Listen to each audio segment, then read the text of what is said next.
Meiner Meinung nach bedeutet Übergewicht nicht sein Idealgewicht zu haben. Ich habe Freunde, die können echt wirklich richtig viel essen, ohne dabei zuzunehmen. Keine jungen Personen sollte man dazu sagen. Die essen Reis mit Eintopf, ich weiß nicht, Kebab mit Reis und werden überhaupt nicht satt. Manche Leute, wie ich selbst hingegen, nehmen 2 Kilo zu, wenn sie Süßigkeiten nur anschauen. Um den Jojo-Effekt, den du ansprichst, nicht zu bekommen, erfordert es ein hohes Maß an Durchhaltevermögen und natürlich sehr viel Fleiß. In der zweiten Folge der Reihe Bleib gesund mit WDR-Moderator Bamdad Esmaili und Dr. Seto D. aus Düsseldorf geht es um das Thema Übergewicht. Wir besprechen und erklären, warum Sport eine Art Investition in unseren Körper darstellt, wie sich unsere Kindheit auf Fettleibigkeit auswirkt und natürlich die Rolle der Ernährung. Viel Spaß beim Zuschauen. Hallo und herzlich willkommen bei der Sendung Bleib gesund. In diesem Format besprechen wir medizinische und gesundheitliche Programme gemeinsam mit Facharzt Dr. Sam Seto D.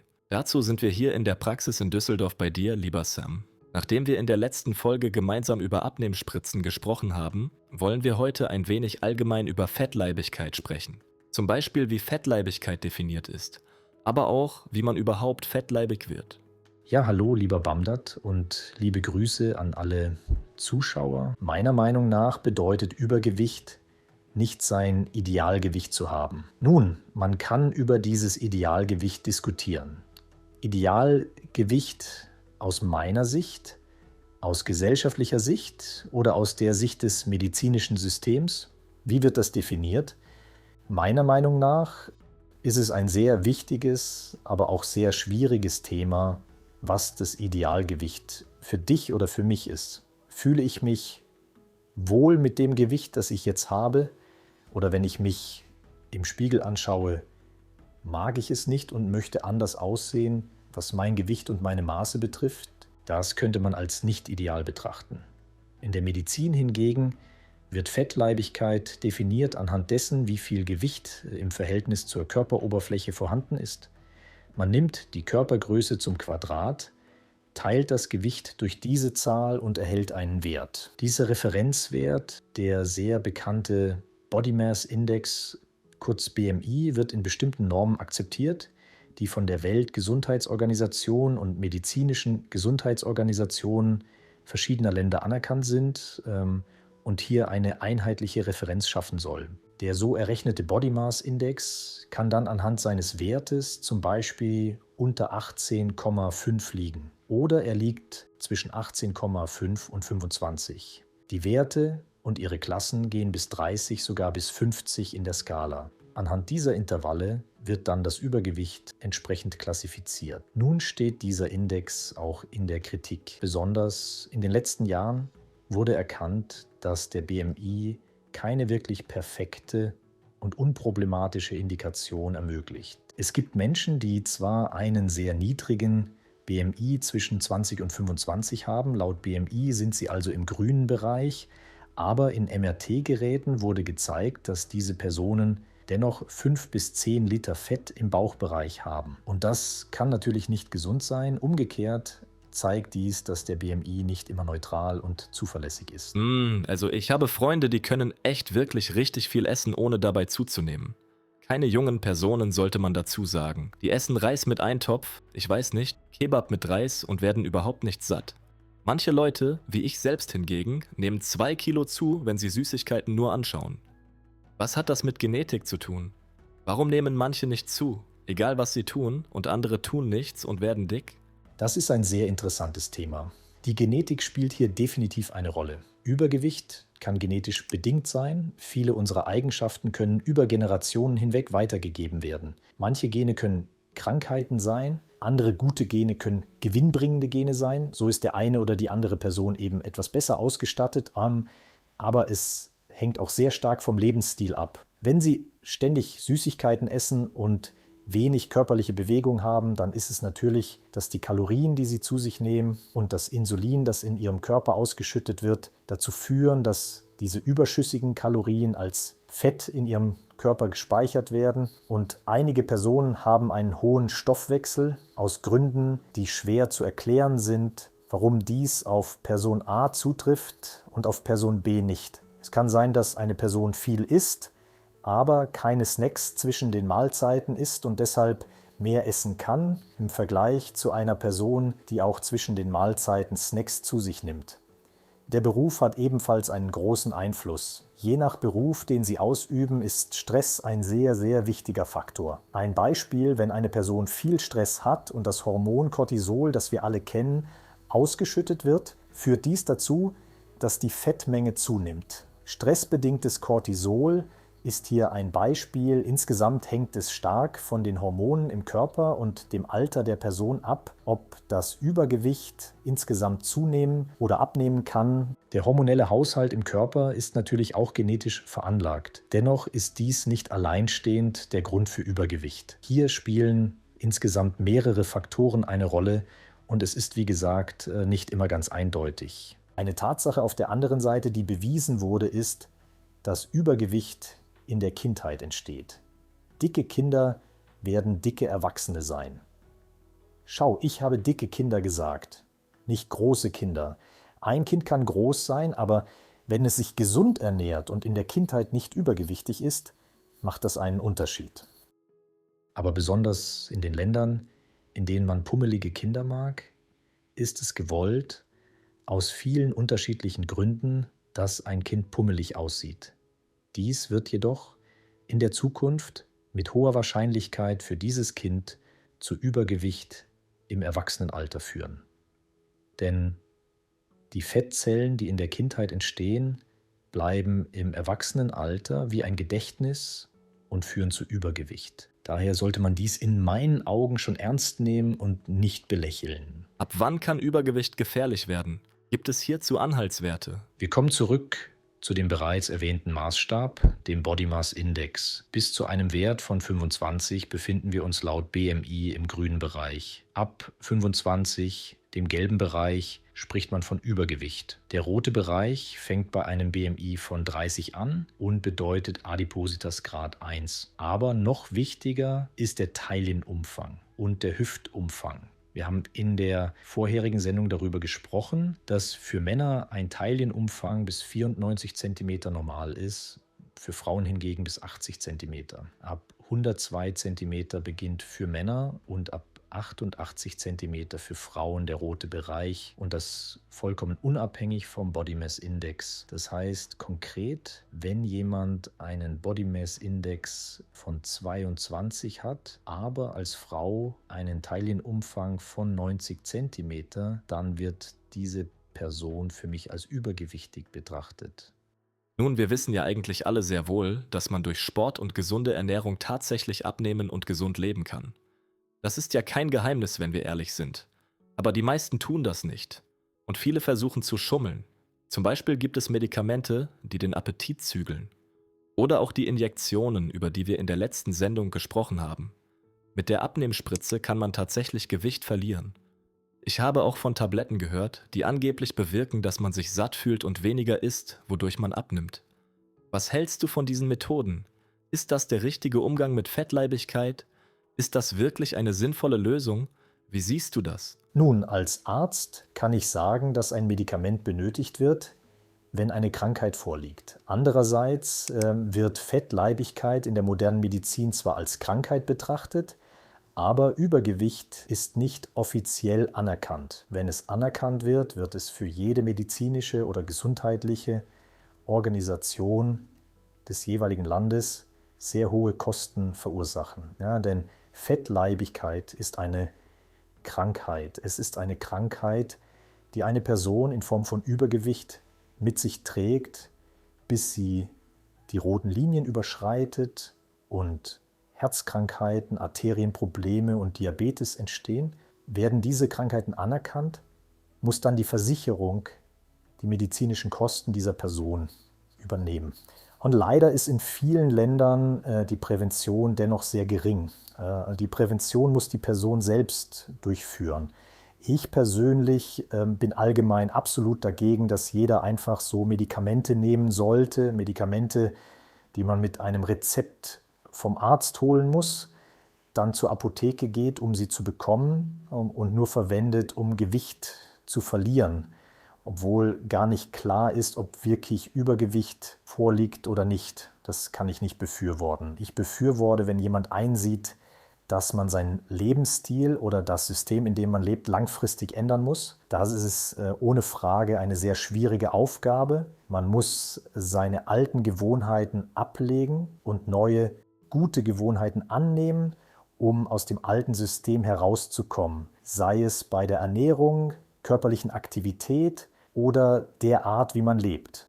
Man muss bereit sein, einen neuen Lebensstil anzunehmen. Dann befürworte ich auch eine medikamentöse Unterstützung zur Gewichtsreduktion. Okay, lass uns ein Beispiel nehmen. Sagen wir, ich bin eine übergewichtige Person und ich möchte meinen Lebensstil ändern. Was genau muss ich tun? Ich meine damit nicht allein eine Diät, sondern konkreter. Was bedeutet es, meinen Lebensstil zu ändern und wie mache ich das? Okay, das Wichtigste ist die Motivation. Du musst wissen, wie ich gerade gesagt habe, dass Übergewicht eine Krankheit ist. Du musst erkennen, dass du eine chronische Krankheit hast und dir bewusst machen, dass du etwas Positives dagegen unternehmen willst, um aus dieser roten Zone herauszukommen. Ja, du musst zuerst motiviert sein und dir ein Ziel setzen. Sag dir, okay, mein BMI liegt aktuell bei 35 und ich möchte auf 25 kommen. Das ist eigentlich ganz einfach. Du kannst mit ein paar Berechnungen sehen, wie viel Übergewicht du hast. Ein anderes Beispiel, sagen wir, mein Taillenumfang beträgt jetzt 150 Zentimeter und ich möchte auf 80 Zentimeter kommen. Wenn du das definiert hast, kannst du dir ein Ziel setzen. Das Wichtigste, was ich Freunden empfehle, die Übergewicht haben, ist Geduld zu haben. Man sollte ungefähr schauen, wie lange es gedauert hat, bis man an diesen Punkt gekommen ist. Mindestens die Hälfte dieser Zeit dauert es, das könnten 5 Jahre sein, es könnten mehr oder weniger Jahre sein. Nehmen Sie sich mindestens die Hälfte dieser Zeit oder 1/3 dieser Zeit, um abzunehmen. Du nimmst so lange langsam ab, bis wir uns dem grünen Bereich nähern. Wenn du das hingegen in kurzer Zeit machen willst, kann das viele schlimme Nebenwirkungen haben. Meistens kommt es dazu, weil zu viele zu vielen Medikamenten greifen. In unserem letzten Programm haben wir gesagt, dass Medikamente in bestimmten Situationen sehr hilfreich sein können, wenn du dich im roten Bereich befindest und schnell herauskommen möchtest, um dann deinen Lebensstil in dieser Zeit zu stabilisieren. Darüber gibt es keine Diskussion. Aber dass du jedes Mal, wenn du zunimmst, 2 oder 3 Monate im Jahr Medikamente nimmst, um wieder in das System zurückzukehren, bis zum nächsten Jahr, wenn du wieder zunimmst und erneut Medikamente nimmst, das ist definitiv nicht gesund. Das ist der bekannte Jojo-Effekt. Das heißt, wenn du in 2 Monaten 10 Kilo abnimmst, ist die Wahrscheinlichkeit sehr hoch, dass du sie danach wieder zunimmst. Ja, eine sehr interessante Sache, die bewiesen wurde, ist, dass unser Körper ein Gedächtnis hat. Unser Körper merkt sich das höchste Gewicht, das er erreicht hat und will immer wieder zu diesem Gewicht zurückkehren. Abnehmen ist im Grunde ein ständiger Kampf mit dem eigenen Körper, aber es muss ein kluger und intelligenter Kampf sein, bei dem man sich mit dem Körper arrangiert. Es ist nicht so, dass man von heute auf morgen zum Beispiel beschließt, keine Schokolade mehr zu essen.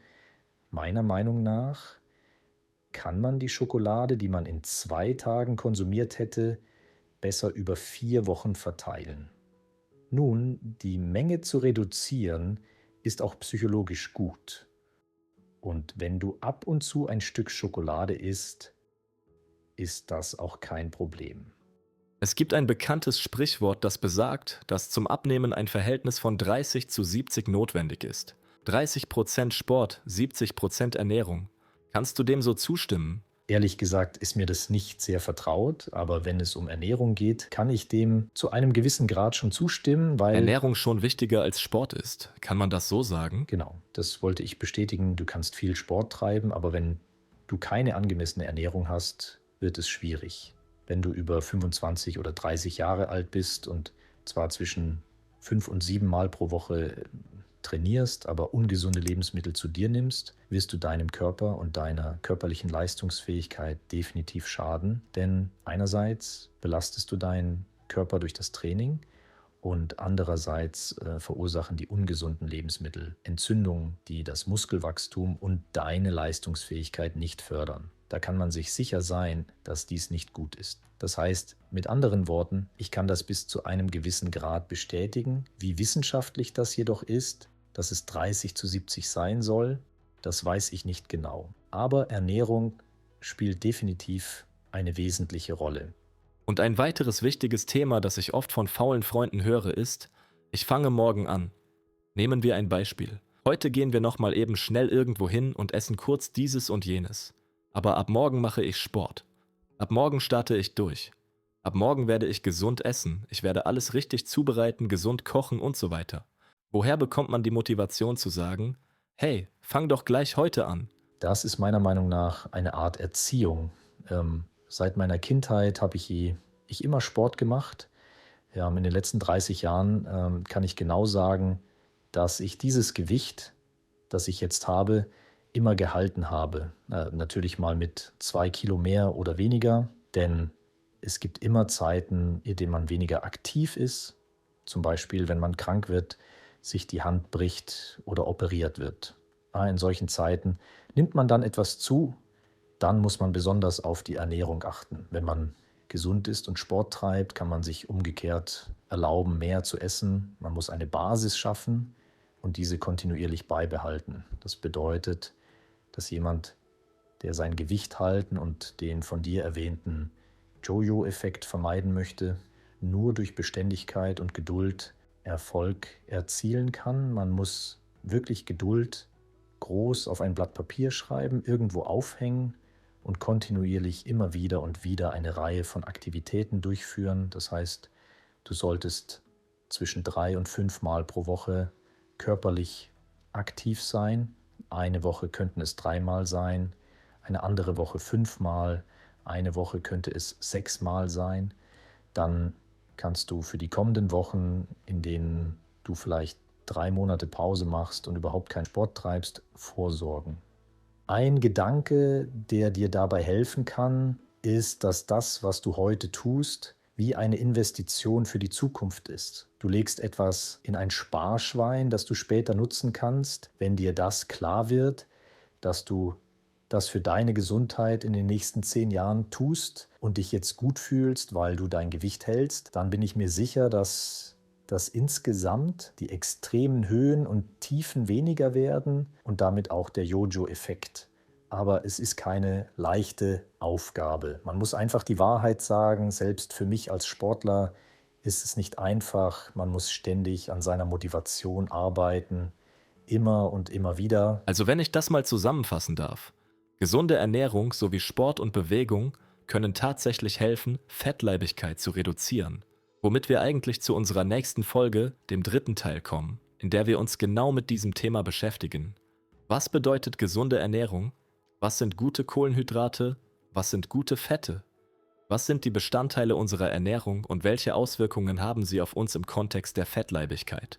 Darüber werden wir uns unterhalten. Auf jeden Fall, meiner Meinung nach, können all diese Parameter, die du gerade erwähnt hast, in genau diesen Lebensstil integriert werden, damit du einen wirklich guten Lebensstil hast. Denn man kann zum Beispiel nicht eine gute Ernährung haben, aber keinen guten Schlaf oder nicht mit dem Stress bei der Arbeit umgehen können, denn all das beeinflusst deinen Lebensstil.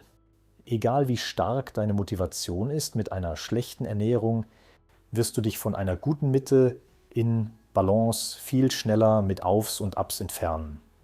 Super, vielen Dank. Liebe Grüße und danke, dass ihr das Programm Bleib gesund verfolgt habt.